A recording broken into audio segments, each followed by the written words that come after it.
Into kanjani? Xa usithi awulinyamezela ikhwapha lale tshephu yokufika, kubeka phi kwabantwana balala nawo? Uyabona Popo?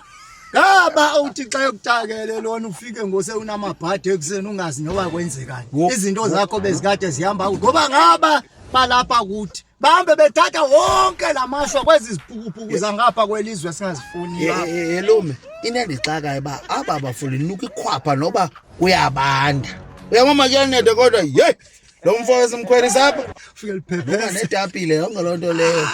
Awusintsila wona. Yo! Uthe wawuhlika nandawujonga.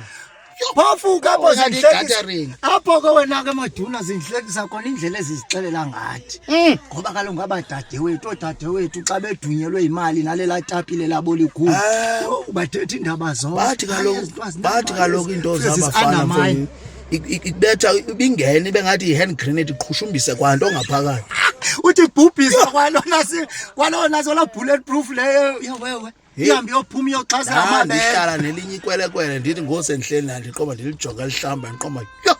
Hayi ngahle ke lindicuthela noba intolanyana nje encinci ke lo ngezelelwa nangumzimba. So kaloku into enje ingakala Popo into vele ufika isiqongo into engaka u-M6. Anyamezela abantwana. Hayi akoba anyamezela khawujonge ndandike ndeva uba kuthiwa wena uvelunye ucengela Nigeria uba makhe likunike into yokukhulisa yakho. Yaya loo nto leyo sicufa ndiyazi. Madoda lo ngupana. Yayazi. Masukwazi uyabhayiza. Ndeva uba kuthiwa ziyakhulisa. Hayi yandinika.